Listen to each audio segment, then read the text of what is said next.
Parte 3, capítulo 15, el nuevo matrimonio. Las fuerzas espirituales del universo son tan fuertes que una personalidad impura no las puede soportar. En la medida en que existe la negatividad y la distorsión en la mente y la conciencia de un individuo, esas poderosas corrientes se manifiestan como crisis, dolor y peligro. Sin embargo, todas las almas anhelan profundamente ser receptivos al influjo divino de la conciencia crística para convertirse en parte de ella. Desde este punto de vista, el desarrollo de la institución del matrimonio tiene un enorme significado. Ahora que ya han ampliado y profundizado su comprensión del matrimonio, se necesita de una intuición más profunda para poder utilizar ese conocimiento con el fin de darle sentido a su anhelo.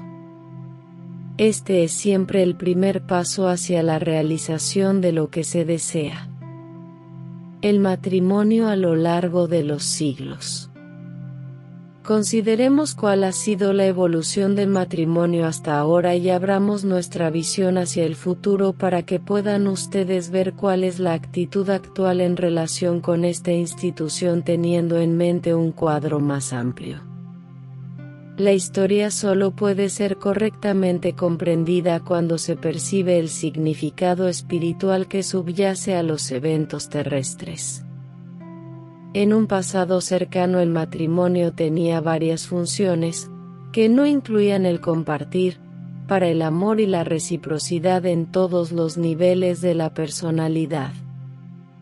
De hecho, el amor, la entrega sexual mutua y el profundo intercambio de los niveles energéticos era algo rechazado y condenado. El matrimonio debía ser un contrato social y económico destinado a satisfacer otras funciones de la personalidad y ciertos motivos bajos. Las ventajas sociales y económicas eran de importancia vital. Y todavía más lo era la completa convicción de que esas motivaciones eran moralmente correctas y virtuosas. Los hombres se casaban con mujeres que tuvieran una buena dote y que elevaban su imagen social. En otras palabras, la avaricia y el orgullo eran embellecidos y adornados con la moralidad. Los hombres se consideraban a sí mismos superiores a las mujeres. Casarse con una mujer significaba adquirir un esclavo que obedecía al amo de la casa, que se ocupaba de que el varón tuviera todas las comodidades y que no pedía nada para ella. A cambio de sus servicios, que incluían el ser objeto de la lujuria impersonal su marido, la mujer recibía la seguridad material. Su única responsabilidad consistía en ser un objeto adecuado para su amo. Claro está, amigos míos, que la responsabilidad del hombre iba mucho más lejos que la sola responsabilidad económica. Como la mujer no era considerada su igual en todos los campos, moralmente era apenas responsable. En esos siglos no existía el concepto de la responsabilidad emocional y mental, aunque sí existían como un hecho real. Aun sin que el concepto fuera algo consciente, los hombres reconocían esa responsabilidad hacia los otros hombres, pero la olvidaban por completo cuando se trataba de las mujeres. Obviamente esto no solo era el resultado de la distorsión y la negatividad de los hombres, también era producto de una intencionalidad profundamente anclada en la psique de las mujeres.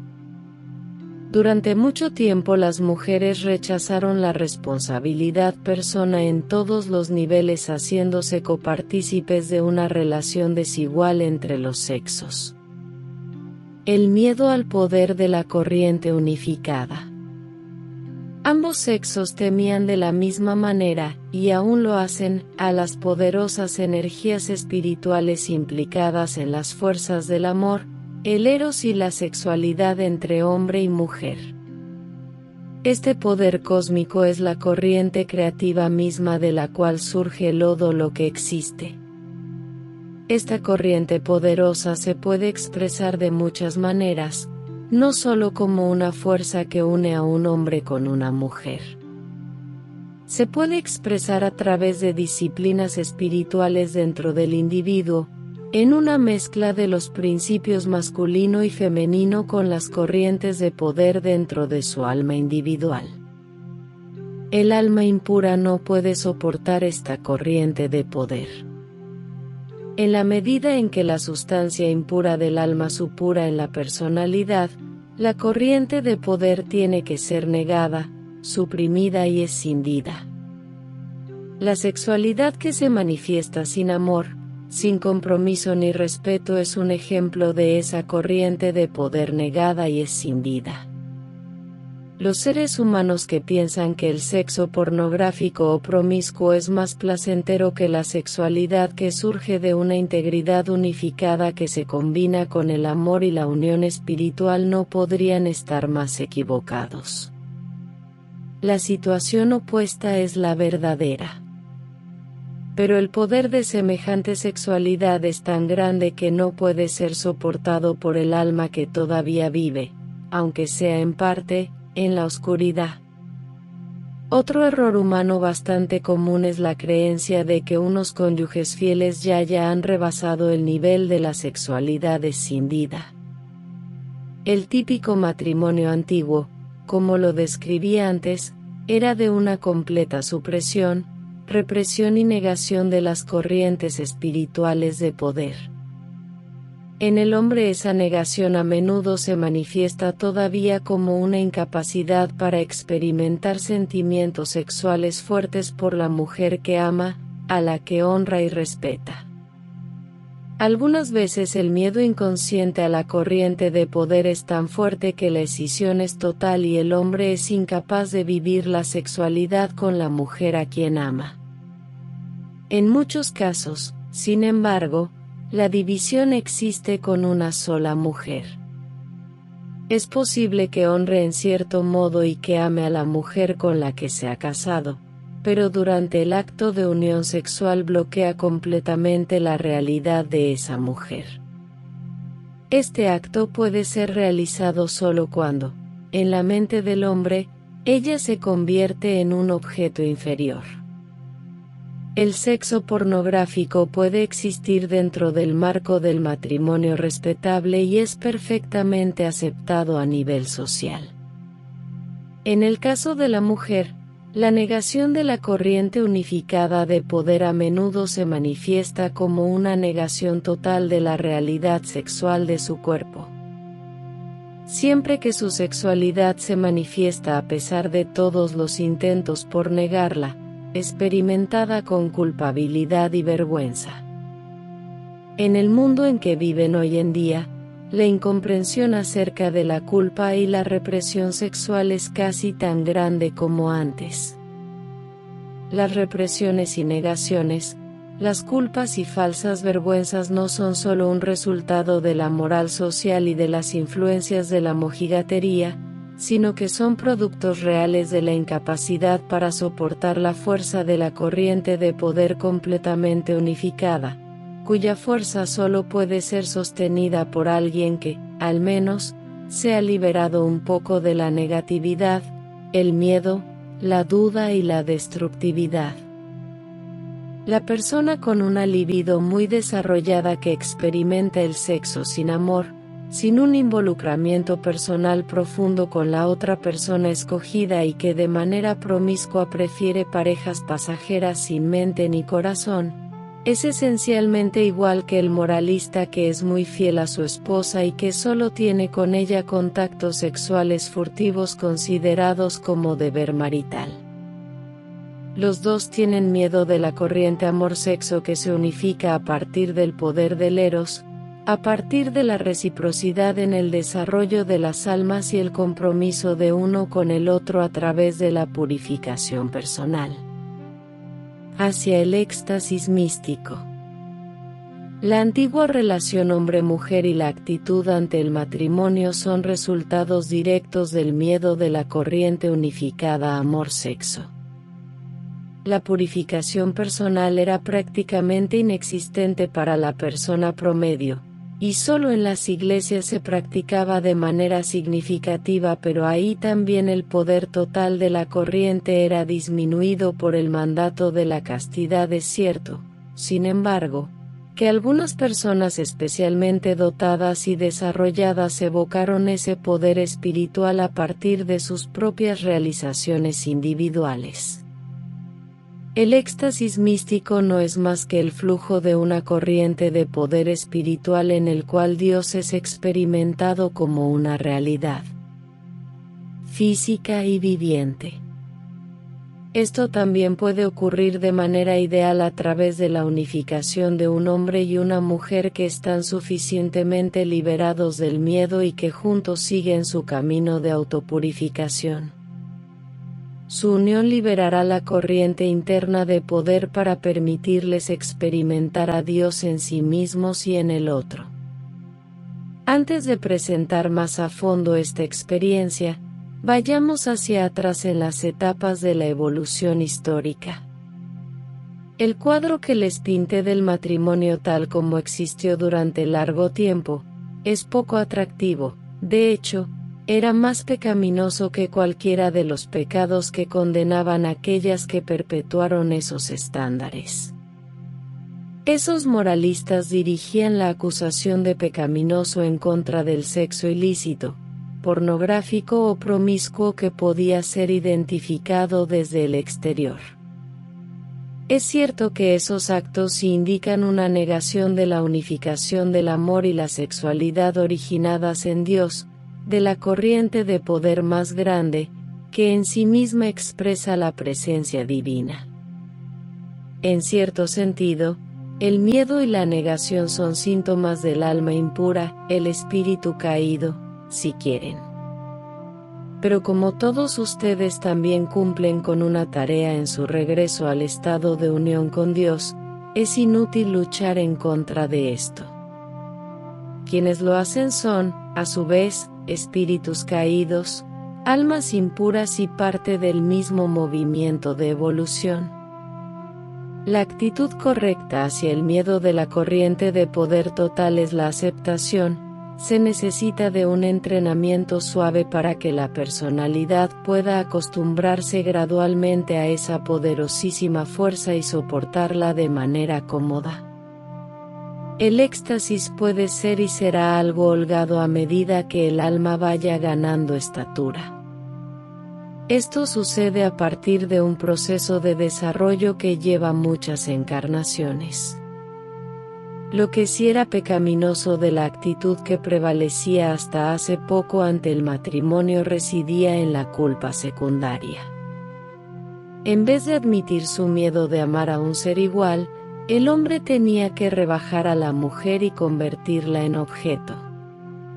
A su vez, la mujer negaba su temor a amar a alguien igual, a experimentar el placer de la sexualidad y a la responsabilidad personal en todos los niveles, por lo que se convertía en objeto, se alineaba con el hombre transformándolo en el enemigo y luego lo culpaba de esta situación creada por ambos. Los dos sexos negaban el miedo, lo cual en cierto sentido puede ser llamado la culpa primaria, que es compartida por todo el mundo. La negación del miedo provocó las culpas secundarias y algunas de estas le dieron poder a la energía del ser inferior. Se estimuló la avaricia material, el dinero, el poder y las ventajas sociales se convirtieron en razones para escoger a la pareja. Las imágenes compartidas por las masas, las apariencias y las imágenes propias idealizadas fueron alimentadas. El orgullo y la vanidad fueron convertidos en falsos valores morales. Si se piensa en la indignación moral, la condena que se dirigía en contra de los que se desviaban de las normas aceptadas, se puede ver la fuerza de la culpa secundaria. El ser inferior convertía en altos valores morales a la avaricia, al interés personal calculador, a las apariencias y a la utilización mutua de los integrantes de la pareja. Semejantes pretensiones van más allá de la hipocresía común. Se trata de una hipocresía tan profundamente arraigada y tan perniciosa que se necesitaba cortarla de raíz, pues de otro modo el alma no podría curarse. Amigos míos, es importante que vean la naturaleza de la actitud que ha prevalecido hacia el matrimonio durante siglos y siglos. La gente que se casaba por amor era excepcional. El estado de conciencia colectivo creó esas condiciones en la mayoría de los matrimonios del pasado, y también creó las condiciones kármicas y los prerequisitos para que se guiaran las encarnaciones subsecuentes. Por ejemplo, el antagonismo que generalmente existía entre los hombres y las mujeres tenía que manifestarse de manera específica entre individuos de una forma más marcada que en la actualidad. A menudo estaba predestinado el que dos personas de ese tipo se encontraban para constituir una pareja. Sus padres y abuelos lo acordaban. Ese tipo de unión daba un ámbito dentro del cual cada persona podía sacar a la luz ciertos sentimientos y actitudes negativos que, una vez que se hacían conscientes, se convertían en la base para la transformación de esos rasgos. De ese modo, amigos míos, los matrimonios que bajaban del cielo no tenían por qué ser siempre uniones positivas de amor y afecto, de atracción y de respeto. La reciprocidad negativa entre muchos individuos, hombres y mujeres, creaba la conciencia colectiva, las condiciones kármicas y también las normas de la sociedad. Un gran salto en la conciencia colectiva. En tiempos muy recientes la conciencia dio un gran salto. La humanidad realmente está lista para abandonar las viejas actitudes y crear nuevas condiciones, normas y valores morales. Esto puede ser visto con claridad en sus tiempos a través de muchos cambios drásticos. El movimiento de liberación femenina, el movimiento de liberación sexual y cada nueva actitud diferente hacia el matrimonio son signos evidentes de una nueva conciencia emergente. Estas manifestaciones deben ser vistas a la luz de una dirección general de la evolución, pues de otro modo no se puede aprender el significado interno de estos cambios. En todos los movimientos evolutivos, el péndulo tiende a oscilar de un extremo a otro. Esto a veces es inevitable, a veces es incluso deseable, siempre que las oscilaciones sean limitadas. Pero cuando las oscilaciones son más grandes de lo necesario o deseable, el fanatismo y la ceguera se desarrollan exactamente como lo hicieron en el otro extremo. Por ejemplo, la libertad sexual de hoy en día es una respuesta a las ataduras de otros tiempos. En cierto modo esta fase es necesaria hasta que la sabiduría de una nueva conciencia se instale de verdad y que el compromiso con una pareja sea vivido como algo más liberado e infinitamente más deseable que el cambio ligero y sin compromiso de parejas. El ciclo tenía que moverse del compromiso involuntario ante la monogamia con las subsecuentes limitaciones impuestas al desarrollo personal tanto para los hombres como para las mujeres, hacia el reconocimiento de los efectos debilitantes de ese estado de cosas y el consiguiente libertinaje y su expresión poligámica. Desde ahí, ahora el movimiento puede proceder hacia un nuevo arraigamiento en la verdadera libertad e independencia interiores, que escoge el compromiso de la monogamia de manera voluntaria porque demuestra ser infinitamente más satisfactorio. Uno de los aspectos más perniciosos de la vieja actitud hacia el matrimonio era que tanto la necesidad sexual como la necesidad de compañía estaban contaminadas por finalidades oportunistas, materialistas y explotadoras. Lo peor es que ello era considerado como si fuera moralmente deseable. Siempre que la corriente de un alma se pone al servicio de la otra, en secreto las dos se vuelven negativas. Si el amor, el eros y el sexo recuperaran sus verdaderos lugares, entonces la auténtica necesidad de éxito, respeto social y abundancia material podrían funcionar de acuerdo con las formas del ser superior. La humanidad tenía que deshacerse de la distorsión y un cierto grado de desorden se hizo inevitable. La revolución sexual tenía que manifestarse a veces de maneras indeseables, pero solo si se las mira fuera de contexto. Claro está que las verdaderas lecciones tienen que ser aprendidas de manera individual. Esto es de lo que estoy hablando. Las formas antiguas definitivamente necesitan ser cambiadas a profundidad. Tiene que surgir una nueva expresión sexual y una aceptación del impulso sexual llena de alegría. Al mismo tiempo, los hombres y mujeres individuales tienen que entender la enorme importancia de la integridad del amor, el eros y el sexo, del afecto y el respeto, de la ternura y la pasión, de la confianza y el compañerismo, del compartir y ayudarse el uno al otro. Así que se debe comprender que hablar en favor de las relaciones comprometidas no significa hacer un edicto moralizante con el propósito de quitarles el placer. La realidad es más bien lo contrario. La corriente de poder evocada a través de la fusión entre el amor, el respeto, la pasión y la sexualidad es infinitamente más estática que cualquier otra fusión imaginable. De hecho, es tan poderosa que las mismas autoridades en contra de las que ha habido tanta rebelión son quienes han tenido más miedo de esta corriente unificada.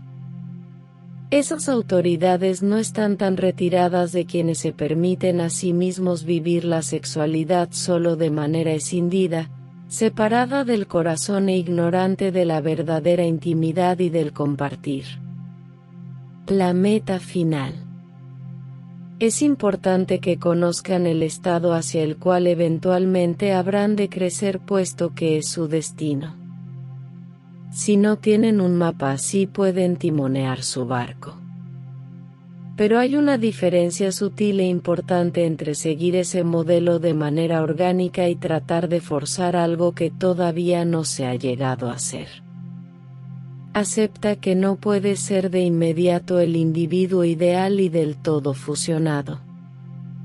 Sabes que toma mucho tiempo, experiencia, lecciones, pruebas, errores e innumerables encarnaciones hasta que tu alma surja como un ser completo. Por ahora tienes que saber que existe semejante estado, aun si todavía eras bastante incapaz de experimentarlo. Tienes que saberlo sin presionarte, sin autocríticas, sin desanimarte. Todas las actitudes forzantes son destructivas y equivocadas. Casi todas las religiones organizadas han tratado de obligar a la gente a vivir de acuerdo con ideales que se encuentran muy por encima de sus posibilidades reales, es por esto que han caído actualmente en un gran descrédito. El estado de totalidad debe asentarse suavemente en su conciencia y nunca debería de convertirse en un látigo. Solo debe ser un recordatorio de quién eres esencialmente ahora, de quién eres ya en esencia y en quien te convertirás por completo algún día. Así como es una tontería volverse ateo a causa de los errores de la religión, también lo es rechazar el matrimonio solo por sus distorsiones anteriores. Antes de que se empezara a dudar del matrimonio como institución válida, La actitud ante él había comenzado a cambiar considerablemente, sobre todo durante las últimas décadas. Los individuos empezaron a escoger a sus parejas de manera libre, en general motivados por el amor. Esto a menudo condujo a errores, pues gente muy joven e inmadura como para formar una unión significativa escogió el matrimonio basándose en una atracción superficial, sin conocer profundamente su propio ser ni el de su pareja. No es raro que esos matrimonios no pudieran sobrevivir. Pero ese paso era necesario con el fin de que se pudiera ganar la madurez. Así como los individuos no pueden aprender si no cometen errores, tampoco puede hacerlo la conciencia colectiva. Los dos tienen que probar nuevas maneras antes de que el alma pueda alcanzar la sabiduría y la verdadera libertad para elegir con independencia, para experimentar el placer sexual y erótico, para cometer errores y aprender de ellos, para formar relaciones distintas y más maduras como parte de un proceso de crecimiento, sin condenar las menos maduras. Todo esto es necesario para comprender el significado auténtico del matrimonio. No debe ser visto como un obstáculo impuesto por una autoridad moralizante interna o externa, sino como un regalo libremente elegido, el estado más grande y deseable que se pueda imaginar, el más fino placer y satisfacción para el cual el alma y la personalidad se han fortalecido, se han vuelto disponibles, maduros y capaces. La dicha, el éxtasis, el placer máximo no pueden existir gratuitamente, no pueden ser comprados de barata. No pueden ser tolerados de semejante manera. Solo pueden ser sobrellevados cuando la personalidad ha alcanzado suficiente purificación, seguridad, fe, autoconocimiento, comprensión del universo, ser Cristo. La liberación sexual tiene que pasar a través de ciertas fases que pueden parecer o ser exageradas antes de que una mayor liberación sexual, la unificación del amor, el eros y el sexo, pueda crear el nuevo matrimonio. Los encuentros sexuales pasajeros no deben ser vistos como la máxima liberación, son una fase limitada y temporal. Nadie que haya pasado por ese estadio se ha sentido realmente satisfecho ni siquiera en el nivel físico. Puedes engañarte a ti mismo pensando que es lo máximo a lo que puedes aspirar, pero no es así. Puedes negar tu anhelo más profundo porque lograste calmarlo un poco, pero tienes que ir mucho más lejos antes de poderte dar lo que en verdad necesitas, quieres, deseas y lo que en realidad deberías tener. Al igual que sucedió con la revolución sexual, la liberación femenina también tuvo que irse a un cierto extremo, al menos temporalmente. Así que algunas mujeres tuvieron que volverse tan duras y tan incapaces de ceder como su mayor enemigo, el hombre, con el fin de poder experimentar su fuerza, su capacidad para ser independientes, responsables de sí mismas, creativas e ingeniosas. Mientras se trate de una fase temporal desde la cual surgirán nuevos cambios, podemos decir que es algo bueno. Pero cuando se ve esto como el ideal, necesariamente se vuelve tan dañino como el ser suprimidas y reducidas al papel de la mujer, niña que ya no se quiere o se desea ser. La nueva mujer combina la independencia, la responsabilidad personal y su madurez de adulto con la suavidad y la capacidad de ceder que anteriormente se asociaban solamente con el parásito dependiente. El nuevo hombre combina sus sentimientos del corazón, su suavidad y su gentileza con su fuerza y sus capacidades. La mujer, sino de manera complementados pueden entonces construir un nuevo matrimonio. El nuevo matrimonio de fusión y transparencia. El nuevo matrimonio no será formado a temprana edad. Si los participantes son jóvenes, de cualquier modo habrán alcanzado una madurez considerable como resultado de un trabajo interno genuino e intenso, como sería el patchwork. El nuevo matrimonio es un núcleo de fuerza en el cual cada uno de los participantes fortalece otro y a los demás dentro de una tarea de conjunto dirigida hacia una causa más alta. Es completamente abierto y transparente, no existe ningún tipo de secretos en él.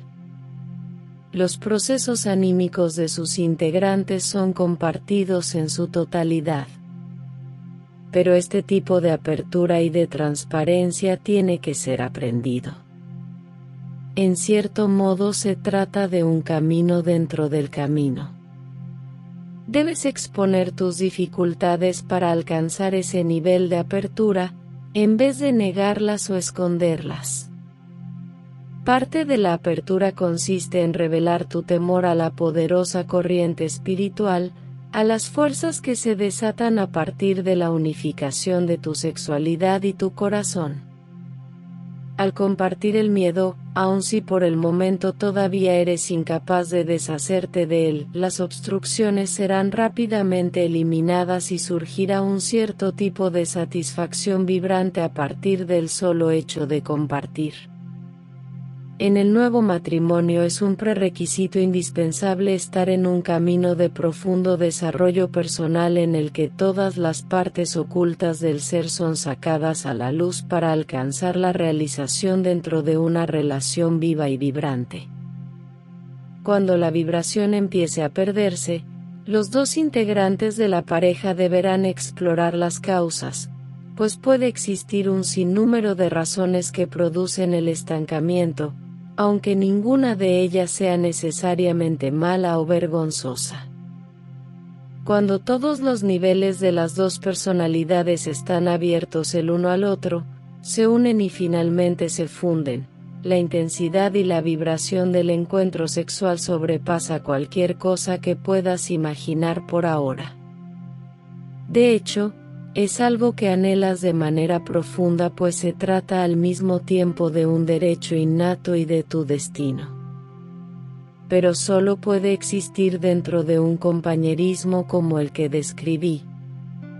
Este tipo de fusión no puede llegar con facilidad, sino que es el resultado de una paciencia infinita, del crecimiento, el cambio y la transformación. Pero debe estar en tu visión de la vida como una posibilidad que algún día alcanzarás. La fusión en todos los niveles de la personalidad significa la fusión de todos los cuerpos energéticos. Esto solo se da en muy pocos casos. Te darás cuenta de cuando la fusión solo se da en el nivel físico y cuando sucede en el nivel emocional, el mental y el espiritual. Todos estos cuerpos energéticos existen en realidad, pueden fusionarse o no de acuerdo con las condiciones existentes. Cuando la fusión se realiza en todos los niveles, no solo te unificas con tu pareja, sino también con Dios. Te percatas de la presencia de Dios en tu pareja y en ti mismo. Por esto no nos sorprende el que la corriente de poder sea tan fuerte como para que solo se la pueda soportar cuando sus personalidades han alcanzado un elevado nivel de desarrollo interno y purificación. Una vez que te das cuenta de que la fusión sexual es insuficiente y poco interesante a menos de que incluya todos los cuerpos energéticos dentro del proceso de unificación, tu aproximación a los encuentros sexuales será completamente diferente. La unión sexual nunca será casual o dejada al azar, la considerarás como un ritual sagrado. Esos rituales serán creados por cada pareja y podrán cambiar a lo largo del tiempo. Nunca se deteriorarán para convertirse en rutinas fijas. El encuentro sexual es una verdadera fusión de los principios masculino y femenino en tanto que fuerzas universales. Cada fusión sexual será un acto creativo que hará surgir nuevas formas espirituales, nuevas alturas de desarrollo en los dos seres, y todo eso podrá ser compartido con otras personas. El surgimiento complementario de estos dos aspectos divinos, las fuerzas masculina y femenina, no solo creará la satisfacción total, el éxtasis y la dicha, sino unos valores nuevos y perdurables y una verdadera experiencia de la realidad divina, del Cristo que hay en el ser de cada uno y en el otro. Mis queridos amigos, esta conferencia debe estimularlos sin importar qué tan lejos estén de cumplir con el destino que les estoy describiendo ahora. Tan solo con entender esto ya se están moviendo en la dirección correcta. Elijan utilizar su comprensión de estas cosas de la manera más positiva, sin importar en dónde se encuentren. Conocer esta verdad les dará la libertad que toda verdad debe darnos, incluso si todavía no pueden alcanzar su realización. Regocíjense en el hecho de que existe la fusión completa y de que los está esperando. Con estas palabras los bendigo, mis queridos amigos. El Cristo que vive en su alma más profunda se funde con la conciencia crística y con las energías que le rodean y les llenan de amor, fuerza y bendiciones.